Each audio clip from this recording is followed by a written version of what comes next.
Bismillah ar-Rahman ar-Rahim. Alors, dans un premier temps, d'abord, je vais me présenter. Je suis votre professeur du module d'analyse pour le semestre S1. Mon nom, c'est Mohamed Filali.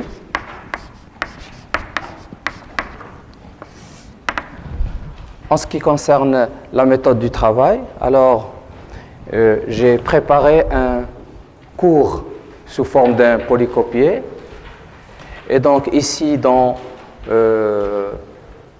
les conférences que je vais donner ici, je vais essayer de parler de l'essentiel et je vais essayer d'insister sur les choses que vous devez connaître parfaitement, alors que le polycopié, il y a plus de détails, des exemples et des exercices.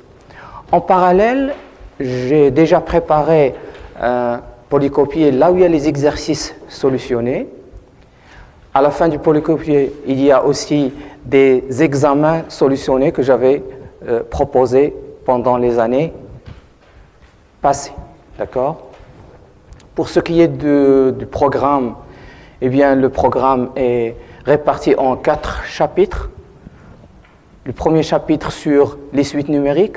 Alors, ce ne sont pas des choses qui sont nouvelles pour vous. Vous avez déjà vu les suites dans le programme du baccalauréat. On va essayer de revoir certaines choses que vous avez déjà vues et on va essayer de détailler autre chose. Deuxième chapitre, ça concerne les fonctions numériques. Là aussi, ce sont des fonctions ce sont des choses que vous avez vues, à savoir les limites, continuité, dérivabilité, etc. On verra comment retrouver les fonctions réciproques de fonctions que vous connaissez déjà, appelées fonctions usuelles. Et un dernier chapitre, c'est ce qui est nouveau pour vous, c'est le chapitre sur les développements limités. Bon, donc, à la barakatillah, on va essayer donc de commencer notre premier cours sur les suites numériques. Et comme les suites numériques, ce sont des fonctions qui sont définies à partir d'un indice n qui est un entier, et donc on aura à travailler avec des propriétés qui dépendent de n. Et parfois, on peut vous demander de montrer certaines propriétés pour tout n entier naturel. Et donc, pour cela, on aura besoin de ce qu'on appelle une démonstration par récurrence. Alors, qu'est-ce que c'est qu'une démonstration par récurrence ? Alors, le problème est le suivant. On va essayer donc de se donner une propriété P de n qui dépend d'un indice naturel n, et on va essayer de montrer que cette propriété est vraie, quel que soit n. Pour cela, on ne va pas s'amuser à montrer que la propriété est vraie pour n égale à 0, pour n égale à 1, pour n égale à 2, etc., etc., mais on va suivre ce qu'on appelle une démonstration par récurrence. Alors, la démonstration par récurrence, en fait, elle se résume en 3 étapes. Première étape, étant donné une proposition P de n, et on va essayer de montrer que cette propriété est vraie, quel que soit n. Pour cela, dans un premier temps, on va essayer de vérifier que la propriété est vraie, par exemple pour n égale à 0, ou que la propriété est vraie pour n égale à 1. C'est-à-dire, on va choisir un indice qui est facile et on va essayer de vérifier que cette propriété est vraie. Deuxième étape d'une démonstration par récurrence, en fait, c'est une étape là où il n'y a pas beaucoup de travail. On suppose que la propriété P de n est vraie. Et troisième étape, c'est là où il y a le travail, c'est que on va montrant que la propriété est vraie pour n plus 1. Donc ça, une démonstration par récurrence se résume en 3 étapes. Démonstration par récurrence que vous l'avez déjà vu, c'est al-barhana bi at-tarajju'. Je vais essayer de vous aider un petit peu avec des termes en arabe pour pouvoir suivre ce que je suis en train de dire. Pour éclaircir les choses, on va essayer donc de traiter un exemple. On se propose de montrer la propriété suivante. Montrer que 1 plus 3 plus 5 plus 2n moins 1 est égal à n au carré. Donc là, c'est la propriété Pn qu'on va essayer de montrer. La propriété Pn est la suivante. C'est que 1 plus 3 plus 5 plus 2n moins 1 égale à n au carré. On va essayer de montrer que ceci est vrai, quel que soit n. Et là, je reviens à une petite remarque.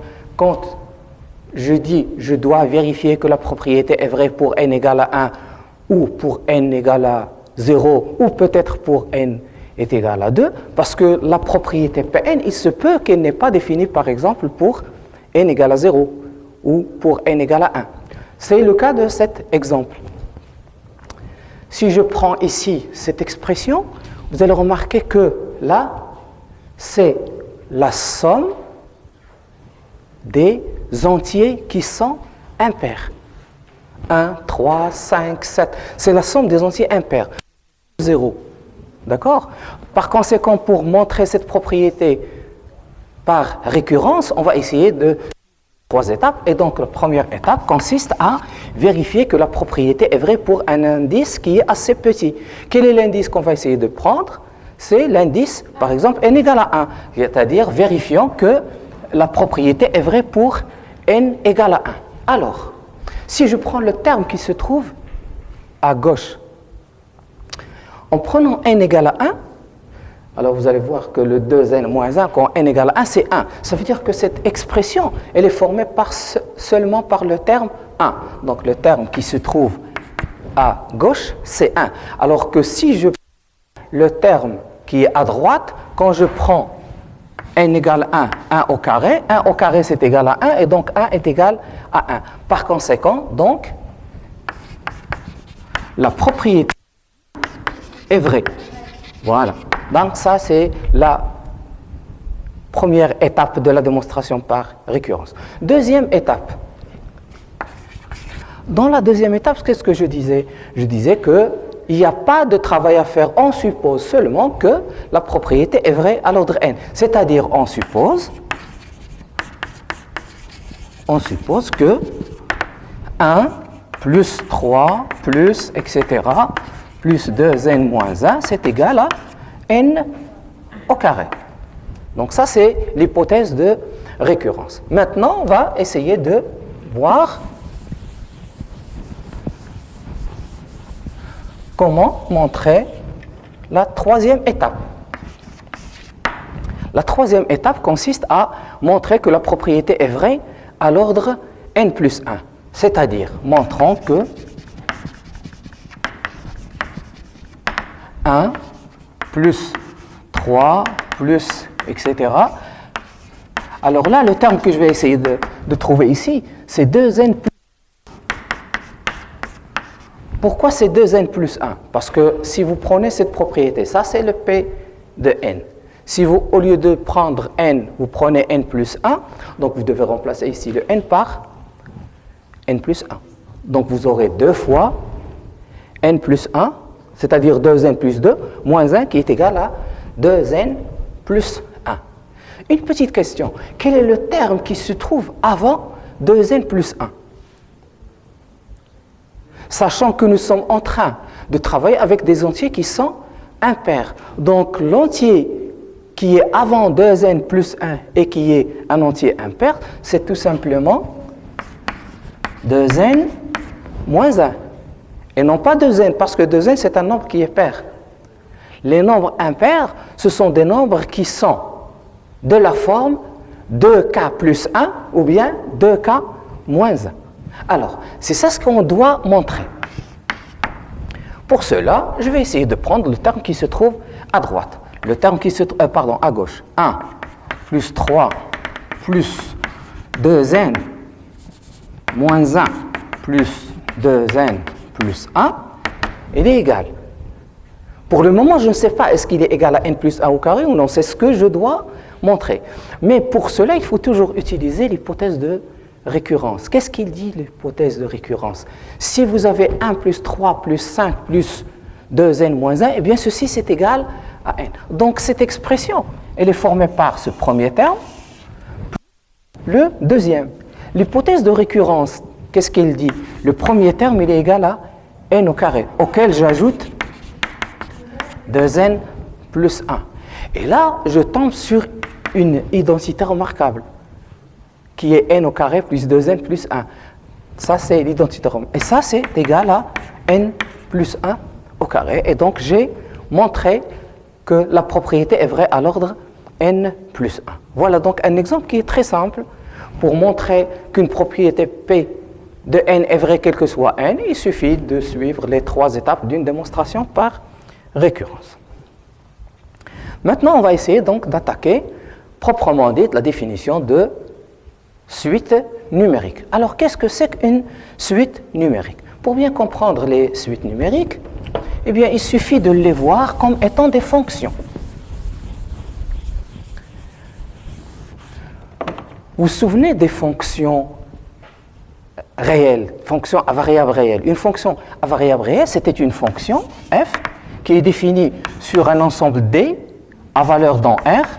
D, c'est l'ensemble de la fonction qui, à chaque x, on fait associer son image f de x. Ça, c'est une fonction à variable réelle. La variable x, c'est un réel qui appartient au domaine de définition. Alors, pour les suites numériques, c'est exactement la même chose, sauf qu'au lieu de travailler avec un x qui est variable réelle, on va travailler avec un indice qui est un entier naturel. Donc, une suite numérique, c'est une fonction que je vais appeler u, qui est définie sur un ensemble i, qui est inclus dans l'ensemble des entiers naturels à valeur dans R, qui à chaque n, je fais associer son image u de n tout simplement. C'est une fonction qui à chaque n, je fais associer son image. Et au lieu de noter u de n, je vais noter tout simplement u indice n. Et je tombe sur ce qu'on appelle une suite numérique. Ce u indice n est appelé le terme général de la suite. À partir de là, si par exemple la suite est définie pour n égale à 0, je peux déterminer U0, U1, U2, U3, U4, ainsi de suite. Clair? Passons maintenant à quelques exemples de suites numériques.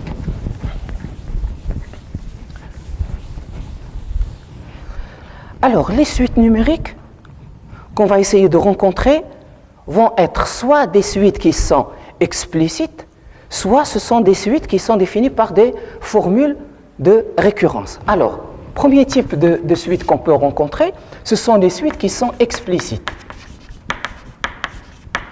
Que signifie explicite?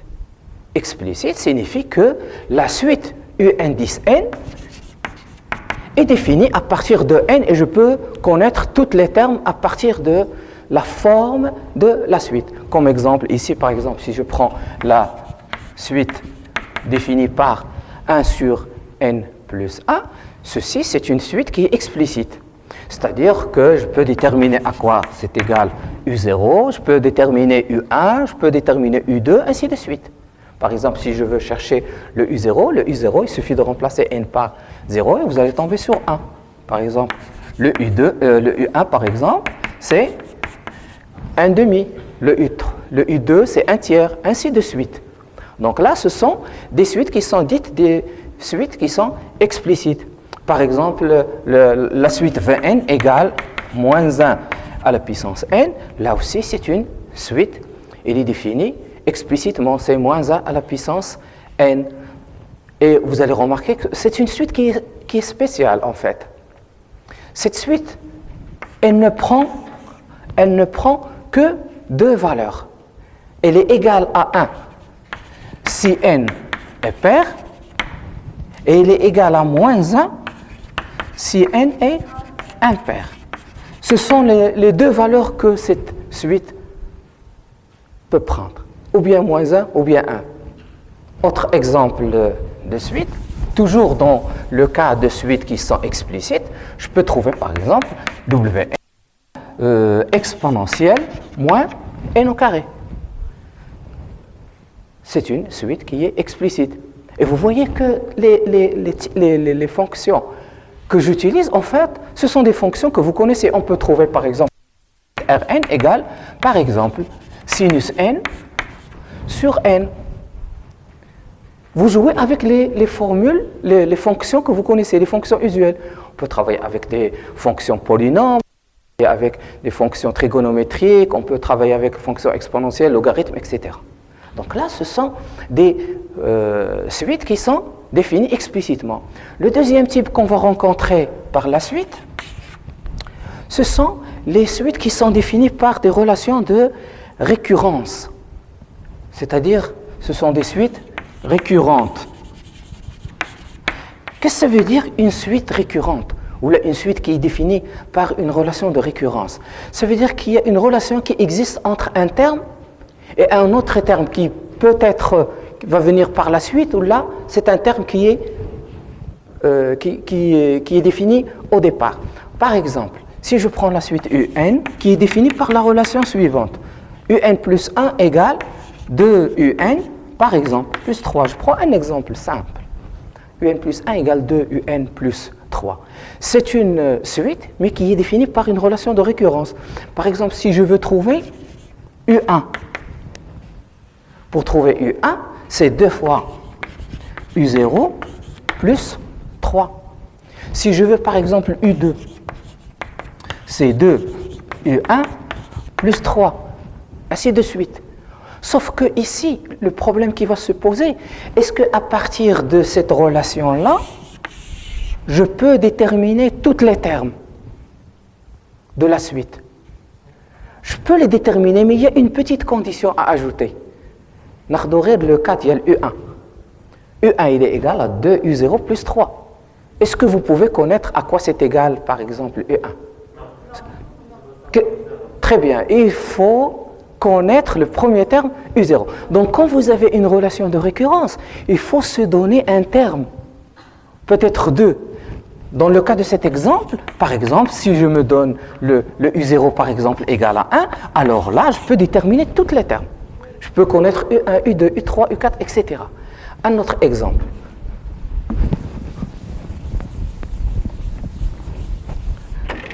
Si je prends par exemple la suite, UN plus 2 égale, je vais prendre l'exemple qui se trouve sur le transparent, égale 2UN plus 1, 2UN plus 1, moins 2UN. Donc vous voyez que ici, on a une suite, mais qui est définie par une relation de récurrence. D'accord? شنو هي العلاقة اللي كتربط بيناتهم؟ كاينة علاقة تتربط ما بين UN ou UN plus 1 ou UN plus 2. C'est-à-dire que si par hasard je veux chercher U2, c'est 2 U1 moins 2 U0. Le U3, c'est égal, etc. Et donc, comment peut-on connaître tous les termes de cette suite? Pour connaître tous les termes de cette suite, il faut d'abord connaître le U0 et connaître le U1. Donc, si vous avez une suite qui est définie par une relation de récurrence, on aura toujours des conditions à donner. Par exemple, si je prends U0 égale à 1 et U1 égale à moins 1, je donne juste un exemple. Donc là, je peux connaître tous les termes. Parce que je connais U0, je connais U1, à partir de U0, U1, je peux connaître tous les termes. Ah, donc là, c'est ce qu'on appelle une suite qui est définie par des relations de récurrence. Alors, qu'est-ce qu'on va essayer de faire avec des suites?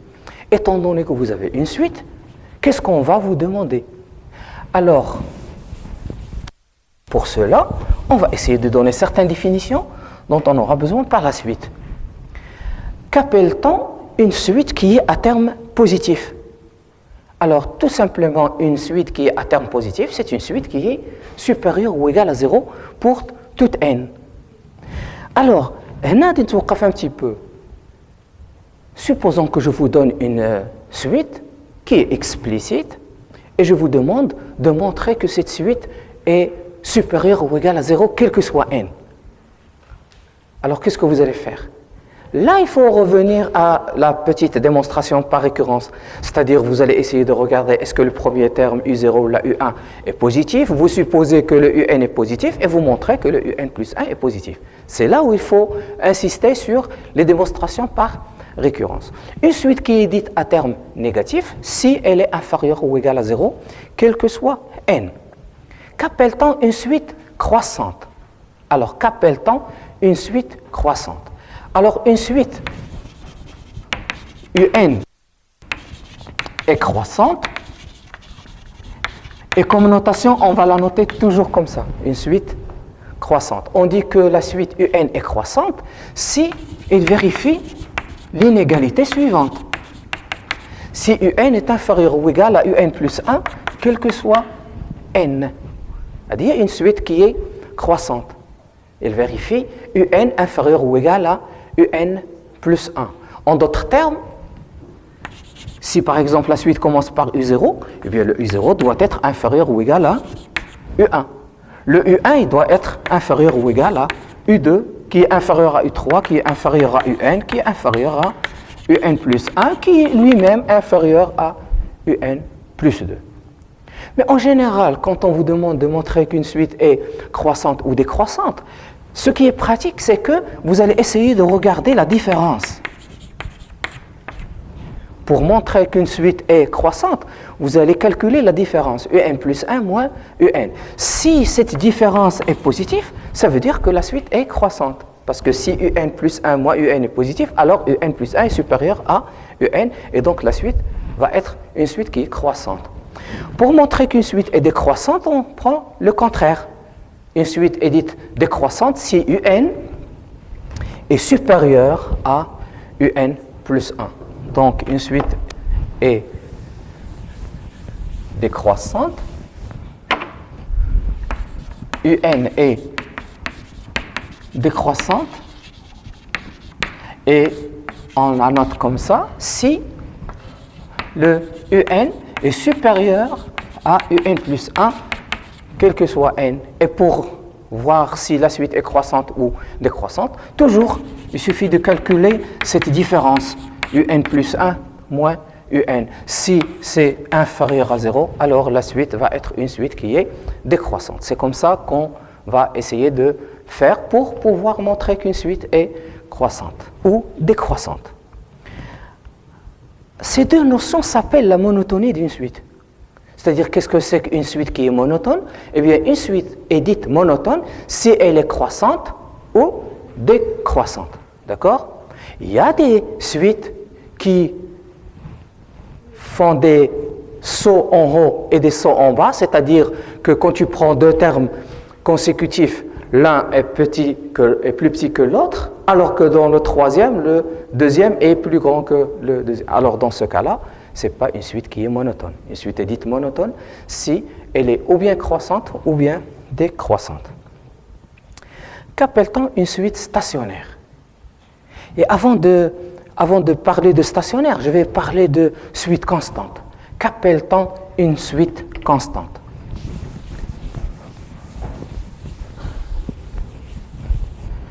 Une suite UN est dite constante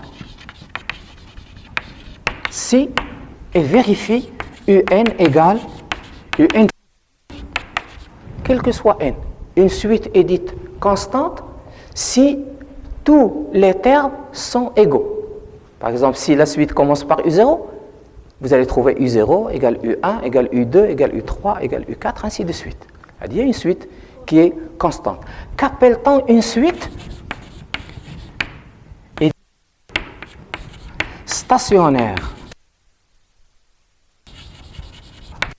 Il faut faire il y a juste une petite différence entre constante et stationnaire. Constante, tous les termes sont égaux.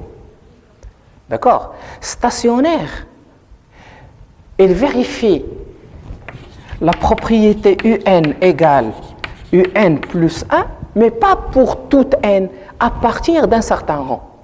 À partir d'un certain N0. Je vous donne un exemple. Prenons par exemple la suite telle que le premier terme.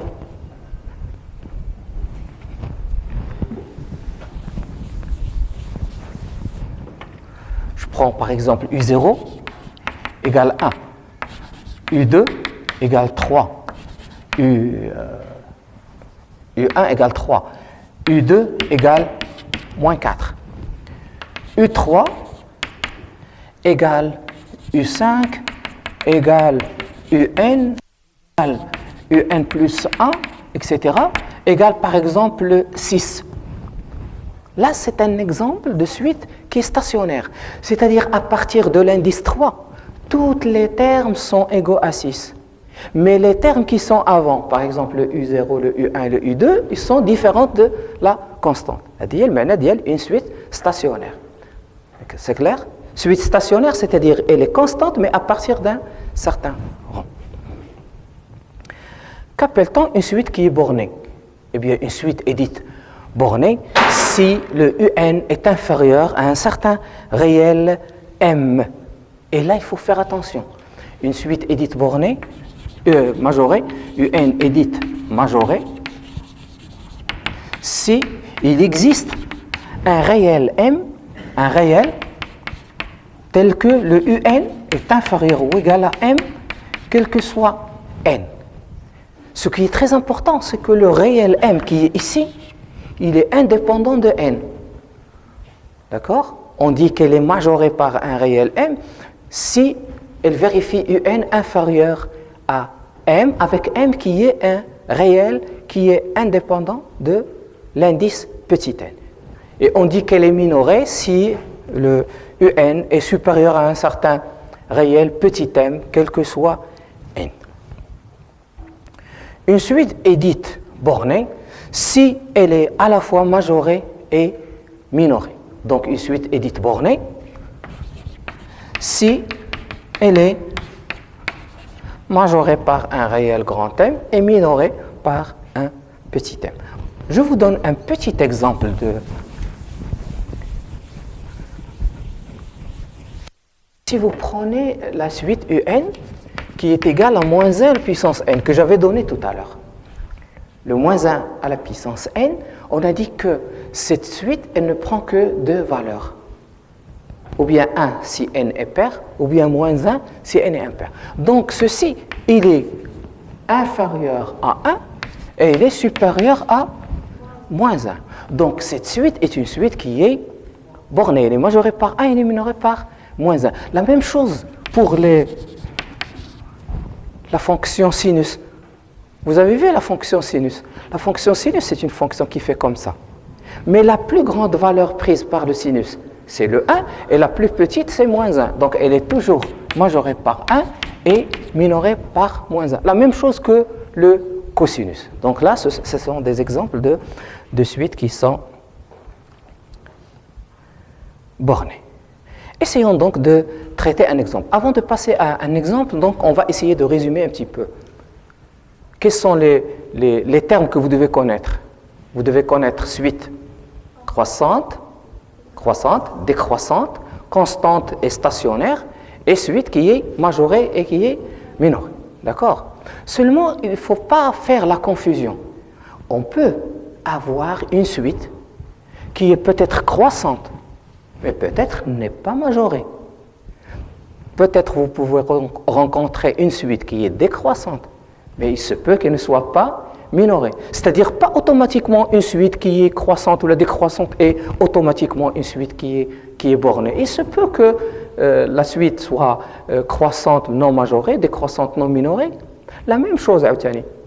Il se peut que vous tombez sur une suite qui est bornée, majorée et minorée, mais qui n'est ni croissante ni décroissante. On verra quelques exemples par la suite.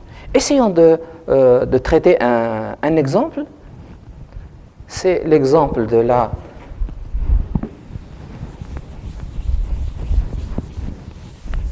si je prends la suite UN égale A à la puissance n, avec A un réel.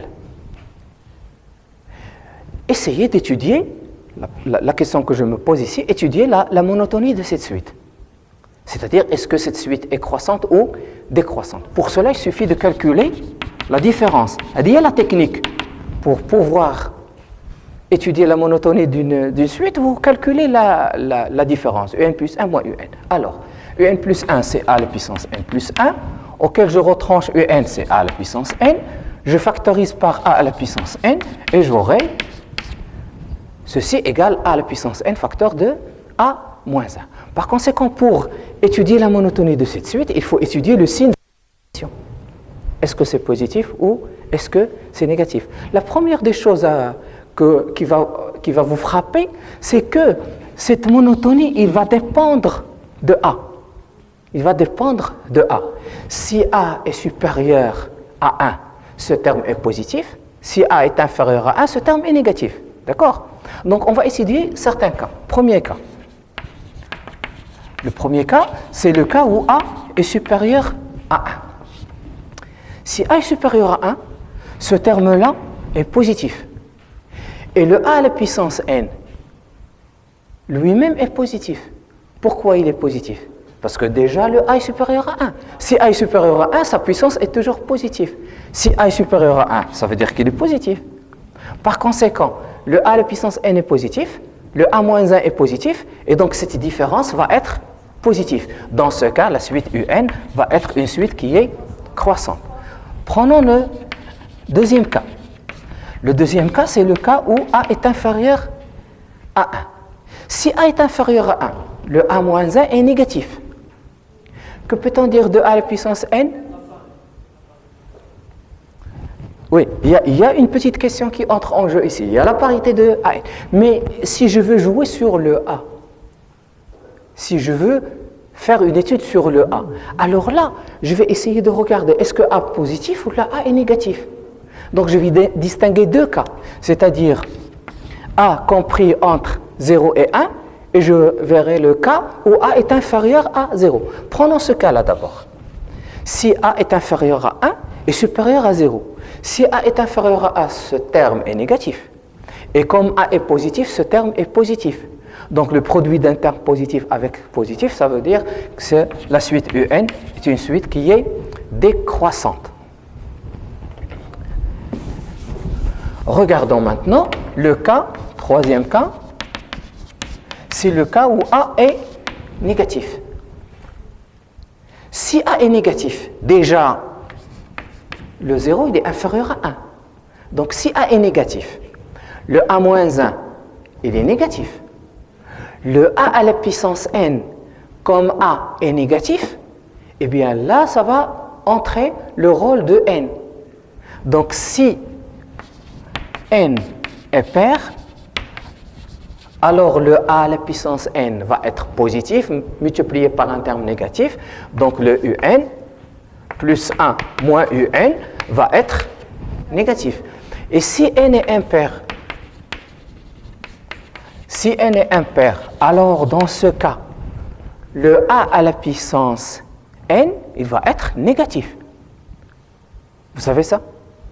Si vous avez un terme qui est négatif, et vous allez faire une puissance qui est impaire, alors la puissance impaire d'un terme négatif, elle est négative. Par exemple, moins 1 à la puissance 3. Moins 1 à la puissance 3, c'est négatif. Hein? Moins 2 à la puissance 3, c'est négatif. Par conséquent, donc ce terme est négatif fois le terme qui est négatif, et donc la différence ici, un plus 1 moins un, va être positif. D'accord? Alors regardez, pour qu'une suite soit croissante ou décroissante, il faut que cette différence soit ou bien positive quel que soit n, ou bien négative quel que soit n.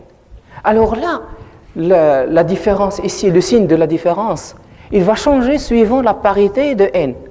Par conséquent, cette suite n'est ni croissante ni décroissante. Donc, la suite un n'est ni croissante ni décroissante. D'accord?